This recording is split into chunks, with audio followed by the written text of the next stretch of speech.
दोस्तों, अगर आप सिनेमा जगत के दीवाने हैं और गाहे बगाहे मौका लगते ही अपनी मनपसंद पिक्चरें देखते हैं या ओटीटी प्लेटफॉर्म्स पर आने वाली सीरीज देखते हैं, तो इस बात की भी गारंटी है कि हालिया दिनों में रिलीज हुए एक ट्रेलर को आपने बिल्कुल भी मिस नहीं किया होगा। मूवी आ रही है आर माधवन की, जिसके वो लेखक भी हैं और प्रोड्यूसर भी हैं, और उन्होंने मुख्य किरदार भी इस मूवी में निभाया है। उम्मीद करता हूँ कि इस सारी तामझाम का ढंग का नतीजा निकलेगा। 3, अगर आपको लग रहा है ये सब फजूल है तो फिर आप यहाँ पर आए कि 2, मैं यहाँ इसलिए आया हूँ क्योंकि मेरे साथ जो हुआ वो इस देश में किसी और के साथ नहीं होना चाहिए। 1,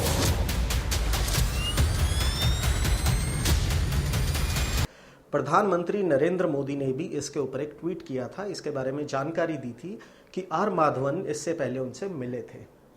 मूवी का नाम है रॉकेटरी। और अक्सर हमने ये देखा है कि जो सिनेमा जगत के अंदर कहानियां लिखी जाती हैं वो अक्सर काल्पनिक होती हैं। उन कहानियों को देखकर ऐसा लगता है कि क्या असल जिंदगी में ऐसा भी हो सकता है, परंतु कुछ ऐसे किस्से कहानियां होते हैं जो बहुत सारी मूवीज की पटकथा को जन्म देते हैं। रॉकेटरी भी ऐसी ही एक मूवी है। रॉकेटरी का मुख्य किरदार जो है वो असल जिंदगी में भारत के मशहूर साइंटिस्ट नंबी नारायण की जिंदगी से प्रेरित है। अगर आप नहीं जानते हैं तो मेरा नाम करण परवेश सिंह, आप देख रहे हैं रैपिड लीक्स, और इस वीडियो में आज हम आपको बताएंगे कि क्या था वो spy case, ISRO spy case, जिसने पूरे विश्व में ख्याति पाई थी और भारत के जो भी उस समय प्रोग्राम थे स्पेस से रिलेटेड, उनको एक बहुत बड़ा झटका दिया था। ये केस है 1994 का। 1994 में नंबी नारायण जो थे वो इसरो की क्रायोजेनिक डिवीजन को हेड कर रहे थे। और जैसे कि आप सभी जानते हैं कि इसरो का जन्म जो है वो विक्रम साराभाई, भारत के मशहूर साइंटिस्ट, एक आप कह सकते हैं कि वो दिमाग जिसने भारत की स्पेस में जो एक्सप्लोरेशन है उसकी नींव रखी थी। नंबी नारायण की अगर हम बात करें तो एक मध्यम वर्गीय परिवार में इनका जन्म हुआ था। 5 बहनों के बाद इनका जन्म हुआ था। इनके पिताजी एक बिजनेसमैन थे और low level middle income group में इनका परिवार आता था। नंबी बचपन से ही पढ़ाई में काफ़ी तेज थे। अव्वल नंबरों से अपनी कक्षा हमेशा पास करते थे और स्कूलिंग पूरी करने के बाद चेन्नई से इन्होंने मैकेनिकल में अपनी इंजीनियरिंग पूरी की थी। इसरो में कार्यरत होने से पहले नंबी ने एक छोटे से अंतराल के लिए शुगर फैक्ट्री में भी काम किया था, परंतु नंबी का अपनी जो एक उन्होंने बायोग्राफी लिखी थी उसके अंदर उन्होंने लिखा था कि उन्हें बचपन से ही एयरक्राफ्ट्स और स्पेस शिप्स जो थे वो हमेशा ही उन्हें एक्साइट करते थे और वो कभी अपने जीवन में चाहते थे कि वो इस फील्ड में काम कर सके। खैर, उनका सपना सच हुआ और इसरो में जैसे ही उन्होंने ज्वाइन किया, अपने कर्मठ बिहेवियर की वजह से या अपनी मेहनत की वजह से वो धीरे धीरे सफलता की सीढ़ियां चढ़ने लगे। और एक वो समय आया जब इसरो में क्रायोजेनिक डिवीजन जो थी, जो फ्यूल होता है, जो जिम्मेदार होता है किसी भी स्पेसशिप को सक्सेसफुल तरीके से ऑर्बिट में पहुंचाने के लिए, उस डिवीजन को ये हेड कर रहे थे।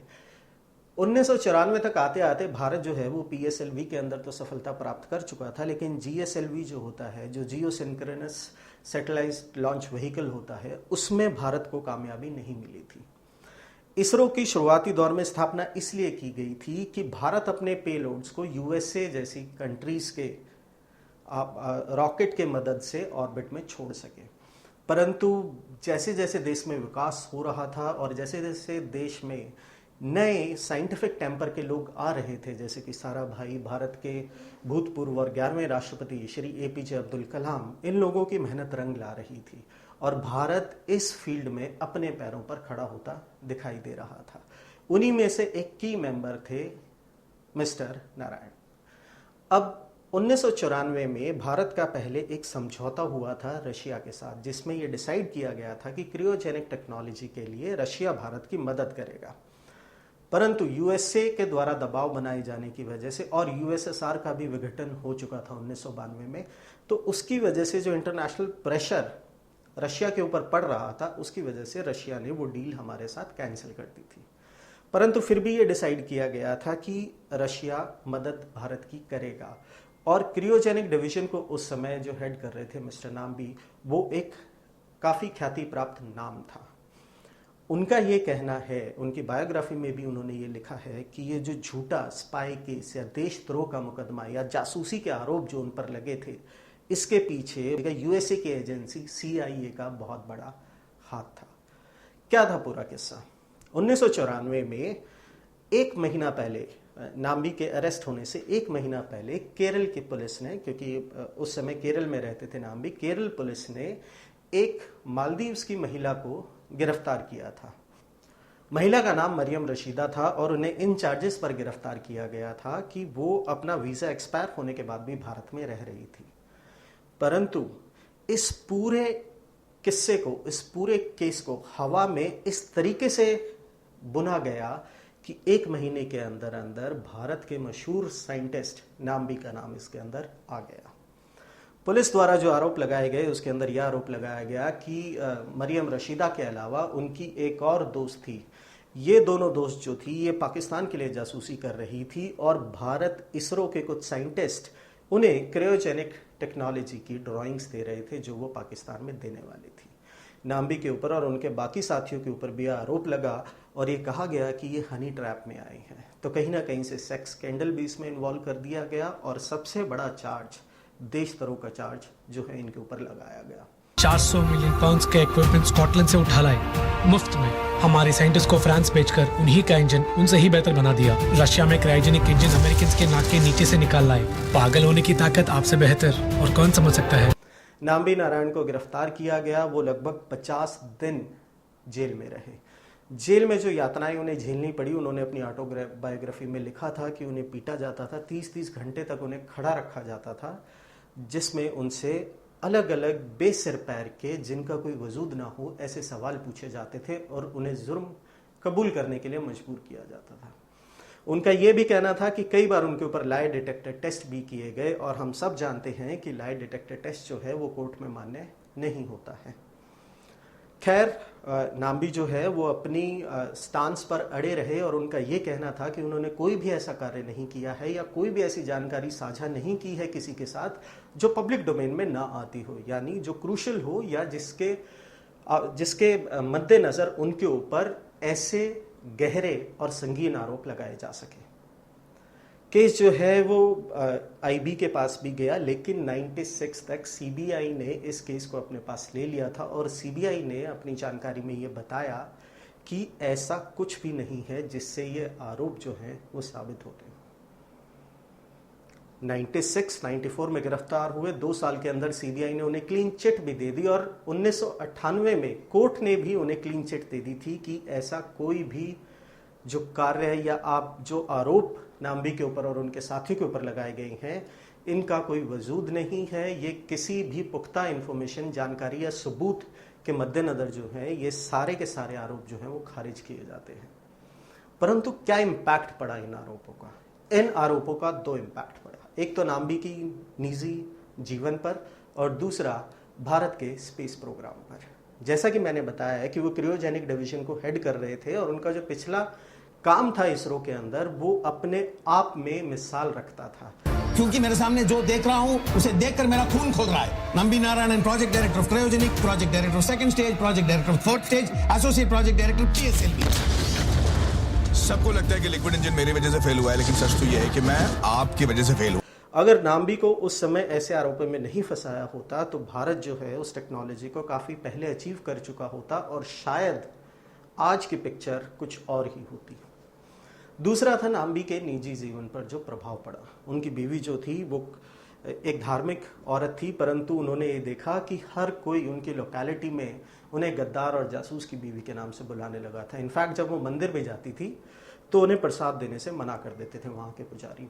उन्होंने एक और इंसिडेंट शेयर किया है अपनी ऑटोबायोग्राफी में, जिसमें वो बता रहे हैं कि उनकी बीवी एक बार ऑटो लेकर आ रही थी और बहुत बारिश हो रही थी, परंतु जैसे ही ऑटो वाले ने ये पहचाना कि ये नाम्बी की बीवी है तो उन्हें बीच रास्ते में भीगते हुए उतार दिया कि आप जासूस की बीवी हैं और हम आपको किसी भी प्रकार का समर्थन नहीं देंगे। सामाजिक तौर पर जो एक आप कह सकते हैं निंदा झेलनी पड़ी या जो उनके जीवन में भूचाल आया, उसकी भरपाई कहीं पर नहीं हो सकती। 2 बच्चे थे नाम्बी के। नाम्बी ये भी बताते हैं कि एक समय अपने जीवन में उन्होंने ये डिसाइड किया था कि वो अपने जीवन को ख़त्म कर लेंगे। परंतु उस समय उनके बच्चे आगे आए और उन्होंने ये कहा कि अगर आप अभी ऐसा करते हैं तो ताउम्र हम इस बोझ तले जिएंगे या हमें ये समाज जो है हमेशा जासूस के बच्चों के नाम से जानेगा। तो ये लड़ाई आपको लड़नी होगी और अंत तक लड़नी होगी। और वहीं से हिम्मत मिली नाम्बी को और नाम्बी ने ये पूरी लड़ाई लड़ी। आज 2020 का समय है। 1998 में जब कोर्ट ने सारे चार्जेस से, मैं यहाँ पे सर्वोच्च न्यायालय की बात कर रहा हूँ, भारत के सुप्रीम कोर्ट ऑफ इंडिया, उन्होंने जब नाम्बी को सभी आरोपों से बरी कर दिया था, तो जैसे ही केरला में गवर्नमेंट चेंज हुई और नई गवर्नमेंट ने फिर से ये फाइल खोलने की कोशिश की और कहा कि नए सिरे से इसकी जांच की जाए, परंतु 6 महीने के अंतराल में कोर्ट ने उस इंक्वायरी को भी बंद कर दिया था। कॉम्पनसेशन भी मिला है नाम्बी को, लेकिन अगर आप अंतराल देखें तो 1994 से लेकर 2021 तक या 20 तक आप अंदाज़ा लगा लीजिए, लगभग 26 साल हो जाते हैं। तो 26 साल के अंदर वो अपना जो प्रोडक्टिव समय था वो अपने आप को सही साबित करने में निकालते रहे। अगर इतने साइंटिफिक टेम्पर के इंसान का प्रोडक्टिव समय जो है या जो उनकी सोच है, उनके विचार जो हैं, अगर देश कल्याण इसरो में नई टेक्नोलॉजी डेवलप करने के लिए किया जाता, तो जैसा कि मैंने पहले कहा कि इसरो की रूपरेखा या जो बुलंदियां हैं वो अलग ही होती। खैर 1996 के बाद, माफ़ कीजिएगा 1998 के बाद जब सुप्रीम कोर्ट ने उन्हें बरी किया तो उन्हें कॉम्पनसेशन भी दिया गया। पहला कॉम्पनसेशन का अमाउंट 50 लाख रुपए के करीब उन्हें दिया गया था। अभी हालिया दिनों में ये भी आया था कुछ समय पहले कि केरल गवर्नमेंट फिर से उन्हें कॉम्पनसेशन दे रही है, परंतु नाम्बी जो है वो हार मानने के लिए तैयार नहीं थे।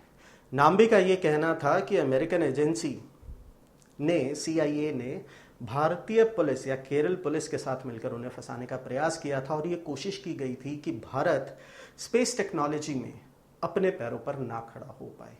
आप सभी जानते हैं कि NPA का काफ़ी प्रेशर रहता था भारत के ऊपर, परंतु भारत ने ये मुकाम भी हासिल कर लिया था। चीज़ें डिले ज़रूर हुई थी, लेकिन अगर आप एक निजी एंगल से देखते हैं या एक मार्मिक नज़र से आप इस पूरे इंसिडेंट को देखते हैं, तो आप पाएंगे कि कैसे किसी का हंसता खेलता खुशहाल जीवन चंद लोगों की वजह से षड्यंत्र के तहत बर्बाद कर दिया जाता है।